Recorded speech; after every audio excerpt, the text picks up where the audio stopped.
Today, I want to talk about Xbox's brand new next generation console, Project Helix. Now, Asha Sharma, the new head of Xbox as a whole, just tweeted out and confirmed that Xbox's brand new console for the next generation is going to be codenamed Project Helix, and it's going to play both Xbox console games as well as PC games. So today, I thought let's take a deep dive into Project Helix's history, everything that we know about it, everything that we don't, and ultimately categorize the Project Helix's timeline and when we expect this thing to come out. Before we begin, if you like this type of content, make sure to hit that like button and please consider subscribing to see more content like this. Now let's get back to the video. So I think in order to fully categorize and understand what's going on with Project Helix as a whole and what we can expect from Microsoft, Xbox, and Asha Sharma as a whole going forward, I think it's best that we start at the beginning when the rumors for Project Helix first started. To start at the beginning, in January of 2025, rumors started to pop up that Xbox's new console would not be a traditional console. Xbox had already started bringing some of their smaller titles like Sea of Thieves and Hi-Fi Rush to PlayStation 5, so rumors like this weren't exactly unsubstantiated. Phil Spencer, the then head of Xbox, added fuel to the fire when in an interview with journalist Destin Legere, I hope I'm pronouncing that right, Spencer stated, and I quote, "I want us to innovate and make hardware the differentiator. We've got into this space where the differentiation on the hardware has gone down, and it's really been locked games that have become the identity of the hardware." I think this interview and this quote in particular was the first sign that Xbox was going to be doing things differently going forward. There was already rumors cropping up that Xbox's new console wouldn't be a traditional console, and with Phil Spencer just going out and saying it and saying that console exclusives are a thing of the past and that console generations and hardware should not be defined by the locked games, I think that started to add fuel to the fire in terms of rumors on Xbox's next console. Now, if you do take this quote at first glance, the subsequent rumors might feel like a drastic move for Xbox, but a year ago, and to be fair, even right now at this very moment, Xbox has been in a pretty dire state. They are losing badly in the console sales to both PlayStation and Nintendo. No one cares to buy an Xbox to play the latest releases from their first-party studios because Xbox up until that point has made it clear that they were trending towards being more of a publisher, focusing on releasing games to all major consoles and PC and not locking themselves down to just their proprietary hardware. I think at this point, even if you take the rumors out of the question, Xbox's identity as a whole was starting to come into question quite a bit. Did Xbox want to be a full-time publisher and not make hardware at all, or were they still committed to hardware as a whole and wanting to build that Xbox brand starting from hardware and then moving on to software?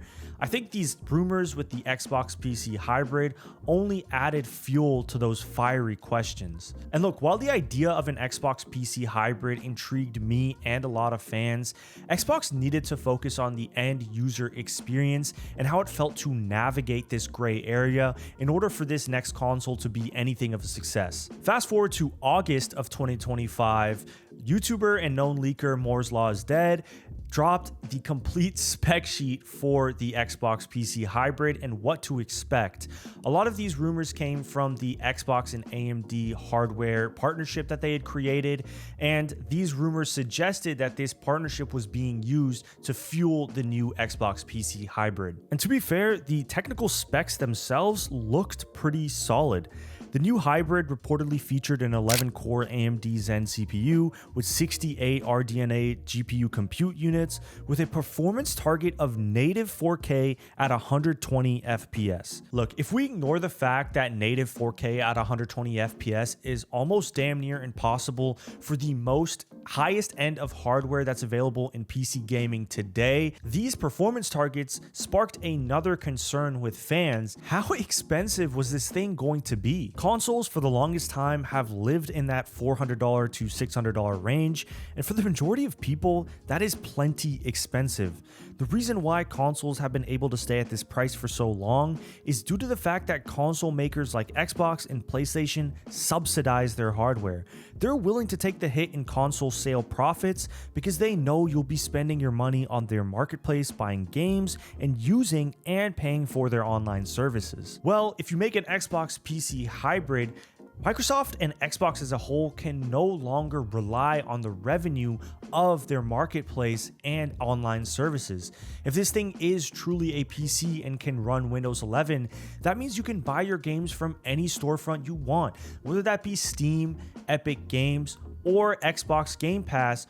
All of those are options that you have, and with the majority of PC gamers already having a large library on Steam, you're losing a lot of sales in terms of Xbox Marketplace. On top of that, charging for online services like they do for consoles right now would be and is an incredibly bad move for a console PC hybrid, because with a PC, you don't have to pay to play. You can just hop onto your internet and then start playing games right away. If they start charging for online services, that would not be a good look. And look, for a system as powerful as this one, if they're not going to subsidize the hardware, we're looking at a minimum of an $800 price tag, which for a lot of people is out of the range that they're willing to spend on a console. Still though, I think despite these worries, I think I and many other people remained generally intrigued. At the end of the day, like I mentioned earlier, if they could truly pull it off and make this experience a truly smooth, user-friendly experience that allowed you to natively play your Steam games and then hop into your Xbox library,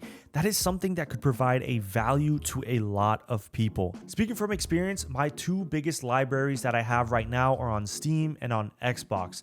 Combining those two libraries into a PC console-like hybrid that I could just hop between is something that is incredibly intriguing if the price is right and the user experience is there. So at this moment in time, in August, I wasn't that worried about what the Xbox future could look like and what I wanted this console to be. Well, all that intrigue and potential just kind of got squandered and soured away when Xbox released their handheld, the ROG Xbox Ally X, in October of 2025. In many ways, this handheld exemplified everything Xbox wanted their next console to be. It was best in class in performance, had solid build quality and hardware, and played your Steam games and your Xbox games, although they were not technically your native Xbox games. But it came with a ridiculously expensive price tag of $1,000 at launch. I own one, and to be honest, it's a very love-hate relationship with me. In theory, having my entire library basically in the palm of my hands, me being able to switch between my Steam and my Xbox games with the touch of a button, is extremely amazing and is what Xbox set out to accomplish. But in practice, it is completely different from that feeling. Xbox full screen experience is clunky. You see Windows 11 way too often, and it comes with all the bloat that Windows would on your PC. Copilot, the Microsoft Store, all the junk that you wouldn't need in a console. You have to update this thing in 3 different places: on the Windows Store itself to get app updates, the Windows Update settings for your OS updates, and an Asus Armory crate for firmware and driver updates. What casual gamer, or in fact, any gamer that doesn't have detailed knowledge in the inner workings of Windows would know how to update this thing in all those different places? And look, I think many people feel this way about this console. Reviews were all over the place and very mixed as a whole, citing that they loved the hardware and the idea of what Xbox was trying to do was really good, but in practice, they fell short by a lot. And while we don't have sales numbers exactly, analysts say that the Xbox Ally X did significantly worse than its true competitor, the Steam Deck, which is to be expected with the price tag. And to be honest, if this is what the Xbox full screen experience would be like in the upcoming PC Xbox hybrid, and this is what the price we should expect, who in their right mind would pick it over something like the PlayStation 6? That would likely be half the price. And if Xbox's publishing track record is anything to go by, the PS6 would be getting Xbox first-party games as well. Fast forward to just last month, we got the official departures of the head of Xbox, Phil Spencer, and the president of Xbox, Sarah Bond, and in turn, the replacement for Phil was new AI exec Asha Sharma. Sharma reiterated her stance on having a strong competitive competitive option in the console space for Xbox, saying, and I quote, "We will celebrate our roots with a renewed commitment to Xbox, starting with console, which has shaped who we are." In addition, she denounced using Gen AI in games, stating, and I quote, "We will not chase short-term efficiency or flood our ecosystem with soulless AI slop." That's strong words coming from the previous head of Microsoft's Core AI product. And finally, just last week on March 5th, we got an official confirmation from Asha Sharma on X, stating that the new console is going to be codenamed Project Helix and that it will play both your Xbox and your PC games. If you want my take on all of this, I think Xbox is weirdly enough kind of on an uptick when it comes to sentiment with fans. As absolutely skeptical as I am with Asha Sharma, being an AI exec and denouncing AI the way she did doesn't exactly bring me the most comfort in the world, but at least she's saying the right things. Going out and saying the right things and then officially starting the Asha Sharma era of Xbox with a brand new, genuinely innovative, if they can pull it off, console is a cool thing to see. Whether or not it pans out remains to be seen, but I think Xbox is benefiting right now from some blunders of their competitors, mainly Sony shutting down Bluepoint Games, and Nintendo, rumored to increase Switch 2 prices, has shifted the attention away from Xbox a little bit onto Sony and Nintendo. And to be fair, I think if Asha Sharma continues to say the right things and they stay in the shadows, kind of grinding out this console, ensuring that the user experience is miles better than the experience on the Xbox Ally, and releasing great games throughout the year, Xbox has a chance to gain some trust back. They have quite the lineup of games coming out in 2026. From the brand new Fable to Gears of War to Forza Horizon 6, there's a lot of things to look forward to if you're an Xbox first-party title fan, and we're gonna be eating good this year in terms of games. But look, make no mistake, they are still on the back foot here, and Xbox is dangerously close to becoming a full-time publisher if they have any more blunders or do anything that sours the very little goodwill they have left with fans.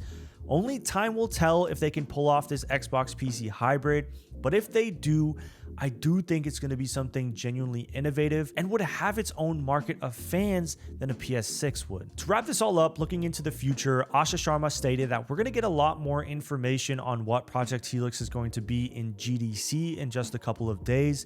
So stay tuned for GDC to see what Xbox Project Helix is really about and what we can maybe expect.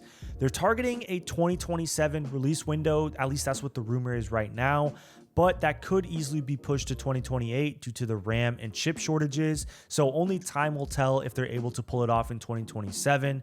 Personally, if you ask me, I don't care when it comes out, whether it's 27, 28, or 29. I just want this thing to be polished. I want this thing to play all my games natively, and I want the user experience as a whole to be much better than what I get on the Xbox Ally X. Either way, that's going to do it. Thank you guys so much for watching. If you like this type of content, make sure to hit that like button and please consider subscribing to see more content like this.